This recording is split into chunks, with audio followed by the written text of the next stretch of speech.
하나님 아버지, 감사와 찬양, 존귀, 영광 주님께 올려드립니다. 주님, 저희에게 새로운 호흡과 새로운 생명 허락하시니 감사합니다.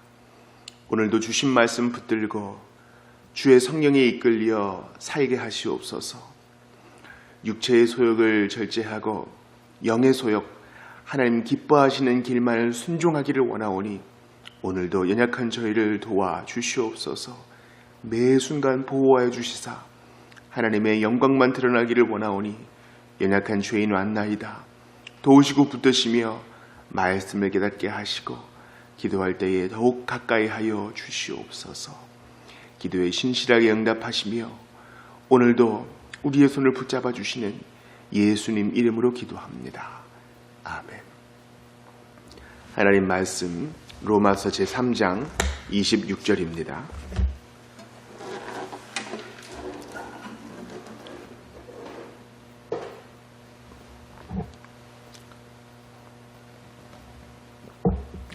하나님 말씀 로마서 제3장 26절을 보겠습니다.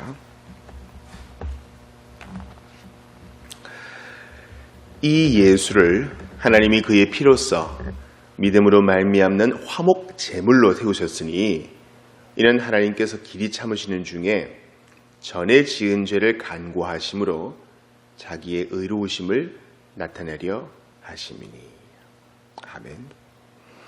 이 예수를 하나님이 그의 피로써 믿음으로 말미암는 화목 제물로 세우셨으니 이는 하나님께서 길이 참으시는 중에 전에 지은 죄를 간구하심으로 자기의 의로우심을 나타내려 하심이니.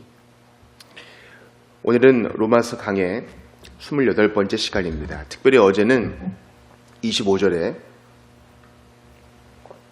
화목제물로 세우신 그 목적, 하나님께서 믿음으로 말미암아 화목제물을 믿음으로, 회개와 믿음으로 하나님 앞에 죄인이 의인으로 선언받게 되는 그 이유, 목적이 하나님 당신의 영광을 찬미하게 하려 하시며 하나님의 의로우심을 드러나게 하려 하십니다 라는 것을 봤습니다. 그것은 죄에 얽혀있는 자기 공로, 자랑이 아닙니다. 하나님은 영원 무궁토록 영원하신 분이기 때문에 그 성품이 드러나는 것은 당연한 일이요, 자연스러운 일이며 옳은 일입니다. 따라서 주님은 죄인을 의롭다고 칭하실 뿐만 아니라 그러한 구속사역을 이루시는 하나님의 의로우심을 드러내십니다. 그게 바로 천지창조의 목적이요, 구속의 목적이에요. 하나님께 모든 영광이 돌려지는 것. 그분은 이기주의자가 아닙니다. 그것이 그분의 속성입니다. 그분은 사람과 같지 않으셔요. 사람은 모든 칭찬을 받으려 할 때 반드시 죄악이 얽혀있지만 하나님은 그렇지 않으십니다. 우리는 인생의 제일 가는 목적이 하나님을 영화롭게 하고 영원토록 그분을 즐거워하는 것이라는 사실에 있어 조금도 뒤로 물러나서는 안 됩니다. 하이델베르크 요리문답 1문에서 그러므로 이제부터 마음 다해 즐거이 신속히 그를 위해 살게 하신다. 이것은 하나님께서 마땅히 그러한 존경과 대접을 받기에 합당하신 분이라는 것을 알려주는 일례일 뿐입니다. 오늘은 25절 말씀을 다시 한번 보기 원하는데, 특별히 이 믿음에 대해서 여러분과 나누고자 합니다. 믿음으로 말미암는, through faith, 믿음으로 우리는 이 선물을 받습니다. 우리는 루터가 말한 대로 이 믿음이 선물을 받아들이는 빈손이다라는 개념을 일찍이 배웠습니다. 그렇습니다. 믿음은 도구적인 것이죠. 더 중요한 것은 하나님께서 화목제물로 예수 그리스도를 세우사 모든 것을 다 준비해 놓으셨다는 데 있습니다. 그러니까 믿음을 너무 앞에 두면 안 돼요. 그것은 화차와 객차를 바꿔놓는 것입니다. 죽은 나사로를 생각해 보세요. 나사로를 볼 때 죽은 지 이미 나흘이나 되어가지고 부패가 시작되어 냄새가 심하게 납니다. 그때 이제 예수님께서 찾아가시죠. 그때 민망히 여기시면서 통분해 하시면서 나사로야 나오라 큰 소리로 외쳐 부르십니다. 우리 주님의 그러한 부르심, 성자 하나님의 그 호출, 그 능력이 중요한 것이지 사람들이 돌을 굴려놓고 죽은 나사로가 걸어 나오고 거기에 더 무게가 가고 거기에 더 이유가 있는 것이 아닙니다. 더 근본적인 나사로의 그 다시 삶, 다시 일어남, 죽은 자 가운데서 다시 일어남, 이 놀라운 기적의 첫 번째 이유는 바로 예수님의 부르심이에요. 그죠? 이름을 탁 부르세요. 나사로야. 우리도 마찬가지입니다. 우리도 죄인이 에스겔 골짜기에 해골처럼 누워있을 때 주님이 우리 이름을 부르세요. 창세전부터 우리 이름을 아셨거든요. 갑돌아, 갑수나, 철수야, 영이야, 우리 이름을 각각 부르십니다. 나사로야 나오라 하는 것처럼 거기에 첫 번째 이유가 있는 거예요. 그 힘이 거기에 있는 겁니다. 제가 들었잖아요. 제가 일어났잖아요. 제가 걸어 나왔잖아요. 제가 돌을 굴렸잖아요. 아니요. 주님이 원하시면 얼마든지 돌을 굴리실 수 있습니다. 사람의 도움 없이. 그들은 그 나사로의 부활을 보기 위한, 경험하기 위한 일종의 도구적인 일들을 한 것이죠. 그게 공로가 아닙니다. 나사로가 듣고 일어나 걸어 나올 수 있는 것도 사실 은혜로 말미암은 것이요. 돌을 굴려놓은 것도 사람들이 믿음을 동원한 것이고 주의 말씀에 순종한 것일 따름인 것입니다. 우리는 그 힘을 다 하나님께 받습니다. 그런데 이 믿음은 오직 믿음이라고 개혁자들이 이름을 붙였어요. 오직 믿음으로 말미암는. 물론 성경에는 그런 말이 없지만 하나님의 선물, 이 구속의 선물, 의롭다 하심의 선물, 칭의와 화해의 선물을 받아들이는 유일한 통로, 수단, 믿음밖에 없는 거예요. 그래서 sola fide, 오직 믿음으로 말미암아. 이게 중요합니다. 다른 것으로는 얻을 수 없어요. 여러분, 좋은 음식이 있습니다. 근데 그것을 먹는 도구는 하나밖에 없어요. 요리사가 정해놓은 그것이 하나밖에 없는 것입니다. 다른 것으로는 그 음식에 접근할 수 없어요. 우리는 주께서 정해놓으신 이 규례를 지켜야 하는 것입니다. 우리는 이미 로마서 3장까지 오면서 행위로는, 인간의 것으로는, 인간의 사다리로는 절대 하나님의 의에 도달할 수 없음을 알았습니다. 우리는 파살입니다. 오직 믿음으로만 하나님의 의에 이르를 수 있으며 오직 믿음으로만 이 선물을 받을 수 있다는 것입니다. 그런데 노만 빈센트 필이나 또 로버트 슐러가 말하는 것처럼, 현대 조엘 오스틴이 말하는 것처럼 이 믿음을 너무 극대화시키면 안 되겠어요. 여러분, 긍정적인 마음을 가지세요.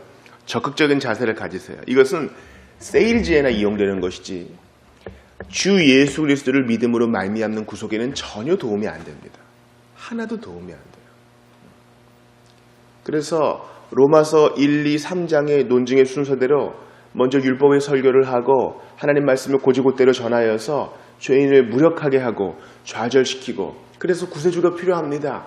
이 반응이 나와야 되는데 처음부터 여러분이 만약 믿는다면 놀라운 일들이 벌어질 것입니다. 확신을 가지세요. 자신이 구원받은 사람이라고 생각하세요. 이런 식으로 나간다면 교회는 점점 그 털을 잃어버리게 된다는 사실입니다. 우리는 주 예수 그리스도의 피를 믿는 믿음에서 물러서지 말아야 되고 타협하지도 말아야 하는 것입니다. 처음 믿을 때 우리는 강한 믿음이 아니었어요. 그렇죠?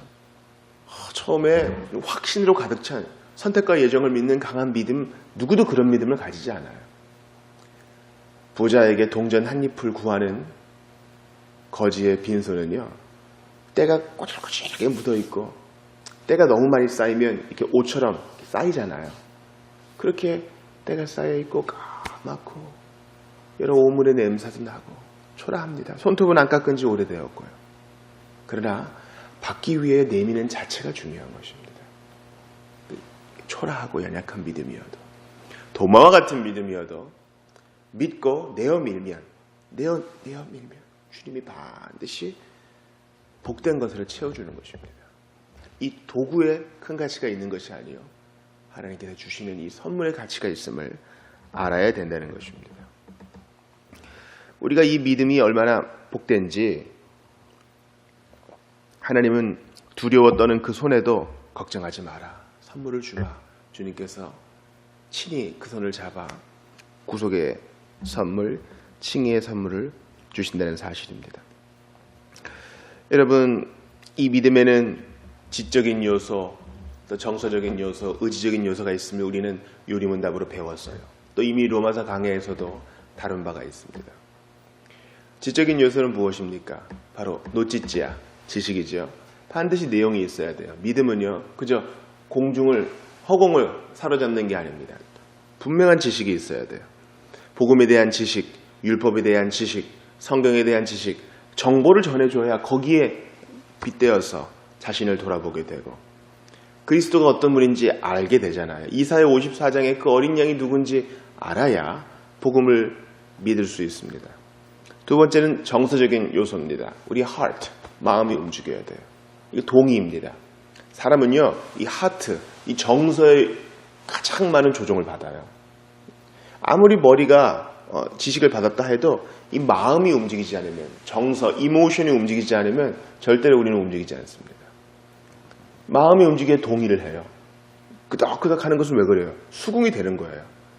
여기서만 수긍이 된 게 아니라 내 마음이 그것 때문에 지금 뛰고 있는 것이고 그것 때문에 슬프거나 기쁘거나 하는 것입니다. 그래서 조나단 에드워즈는 이 정서, 정동, 그죠? 요소를 아주 강조했죠. 세 번째 믿음의 요소는 바로 확신, 의지입니다. 헌신이라고도 할 수 있겠어요. 손과 발이 움직이기까지 가는 것이에요. 여러분, 머리만 움직이는 신앙은 옳지 않아요. 바리새인들이 그랬죠. 이 지식만 있는 신앙은요, 정말 예수님께 많은 꾸지람을 받았어요. 바울도 그랬죠. 우리가 요즘 사도행전을 읽고 있는데요. 이 율법 선생들아, 너희가 그 율법을 알고도 그리스도를 알지 못하고 율법을 알고도 네가 지키지를 않는다. 그렇게 헛된 책망을 듣습니다. 이 지식뿐인 믿음은요, 반쪽도 아니고 사실 아무것도 아닌 거예요. 그러나 반드시 내용은 있어야 됩니다. 또한 이 정서적인 부분, 이 동의적인 부분, 동의를 이끌어내는 정서적인 믿음의 차원도 중요합니다. 예를 들어 1738년 5월에 존 웨슬리가 저녁 8시 45분경에 정말 구원을 찾아 헤매이다가 한 모임에서 루터의 로마서 주석 서문이 읽혀지고 낭독되는 것을 듣고 이상하게 마음이 뜨거워지는 것을 느꼈다. 바로 이 날을 자기의 회심일로 기록합니다. 이상하게 마음이 뜨거워지는 것. 이게 바로 우리의 설교와 복음 전도가 목표하는 것입니다. 똑같은 정규적인 설교요. 똑같은 가르침인데 이상하게 마음이 뜨거워지는 거예요. 성령께서 우리의 정서에 임하시는 겁니다. 동의를 이끌어내시는 겁니다. 참으로 그렇다.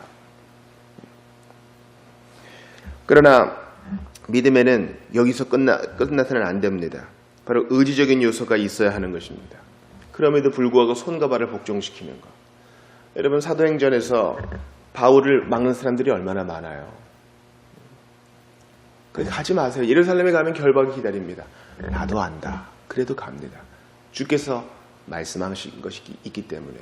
내 머리는 위험할 거야. 내 정서는 두려워. 그러나 믿음을 가지고 가는 겁니다. 이 확신과 헌신입니다. 믿음에는 이런 요소가 있어요. 따라서 우리는 지, 정, 의의 요소를 다 동원한 이 믿음으로 그리스도의 선물을 받는 거예요. 목사님, 처음에는 두려워 떠는 부족한 믿음도 다 받을 수 있다면서요. 맞아요. 그러나 여러분, 예수는 한 번 믿고 마는 것이 아닙니다. 중생할 때 처음 믿고 끝나는 것이 아니라 평생을 믿는 거예요. 그죠? 지금 이 복음의 말씀을 누가 받는다고요? 로마 교인들. 불신자도 비신자도 처음 예수 믿고 구원받을 때 이 믿음을 동원하죠. 그러나 신자도 오늘도 신실하게 살기 위해, 제자답게 살기 위해 그리스도의 뒤를 따르며 기꺼이 그 남은 고난을 우리 몸에 채우기 위해서 그 뒤를 따라가면서 믿음을 동원해요. 지, 정, 의를 다 동원하는 것입니다. 오늘도 복음을 배워요. 말씀을 배워요. 그리고 찬송하고 기도하며 우리의 정서를 채웁니다. 주님 그렇습니다. 고백합니다. 그리고 비록 두렵고 정말 그 길 가기 원치 않지만 오늘도 나의 일터로 향하고 정말 나를 미워하는 사람을 웃는 낯으로 대하고 나의 의지를 들여서 죄를 절제하고 하는 것입니다. 사랑하는 여러분, 우리가 이러한 믿음을 동원할 때에 오직 이 믿음으로만 구세주의 구속하심, 칭의의 은혜를 받을 수 있습니다. 교회는 그리스도의 신부입니다. 우리가 믿음을 동원하여 그동안의 죄를 다 포기하고 회개하고 그리스도의 옷자락을 딱 잡을 때 놀라운 결혼식이 이루어집니다. 이제 그분은 나의 것이요 나는 그분의 것입니다. 그분은 교회의 신랑이 되셔요. 이런 복된 혼인 예식, 복된 혼인식, 결혼식을 생각해 보세요. 신랑과 신부가 서로를 마주보고 서약을 합니다. 신랑 되신 예수께서 교회를 향하여 서약하셔요. 나 예수는, 신랑 된 예수는 신부된 교회를 위하여 기쁠 때나 슬플 때나 부할 때나 가난할 때나 아플 때나 건강할 때나 항상 남편으로서 신실할 것을, 함께 있을 것을, 사랑할 것을 나의 피로 서약합니다. 여러분, 이것이 바로 우리가 믿음으로 받는 놀라운 복이에요. 신랑 되신 예수께서 절대 바람 피우지 않으세요. 절대 불성실하여 집에 있는 가족들을 굶기지 않습니다. 폭력적이지도 않으세요. 사랑의 목자 되십니다. 오래 참으시는 인자하신 목자가 되십니다. 우리의 마음을 그대로 들어주시는 너그러운 분이 되십니다. 우리는 믿음으로 이 모든 것을 받습니다. 죄인 위에 피 흘려주신 예수께서 혼인서약식에 피로 도장을 찍으사 이거 확실한 겁니다. 검은 머리가 팥불이 될 때까지 아니요, 나는 영원히 사는 자이니 이 혼인 서약은 영원합니다. 그분의 피로 약속해 놓으셨어요. 이 복된 선물을 믿음으로 받아 누리시고 취하시는 여러분들 다 되시길 바랍니다. 지정의를 동원하여 그리스도의 십자가를 굳게 붙들고 예수의 옷자락을 굳게 붙들고 타협하지 않고 믿음의 길 가는 여러분들 다 되시기를 바랍니다. 기도합시다. 하나님 아버지, 오늘 로마서 말씀 가르쳐 주셔서 감사합니다. 오 주님, 바른 믿음을 가지게 하여 주시옵소서. 처음 믿을 때에도 믿음이요, 이제 구속받은 자로서 살아갈 때에도 믿음이오니 우리 하나님 붙들어 주시옵소서. 예수께서 피 흘리시고 죄인을 위해 예배해 놓으신 놀라운 칭의의 선물, 구속의 선물을 오직 이 믿음으로만 받아 누리는 우리가 다 되게 하여 주시고, 지금도 어디에선가 쓰러져 가면서 답답해하며 괴로워하고 지옥을 두려워하고 자신의 죄로 인해 괴로워하고 있는 죄인들 그 피로 구속하여 주시고 믿음을 선물로 주시사 속히 주님 옆에 나아올 수 있도록 역사하여 주시옵소서. 오늘 수요성원 공부 가운데도 함께하여 주시어서 주의 귀한 진리를 드러내 보여주실 것을 기대하올 때에 예수님 이름으로 기도합니다. 아멘. 우리 개인 기도하시고 돌아가시기 바랍니다.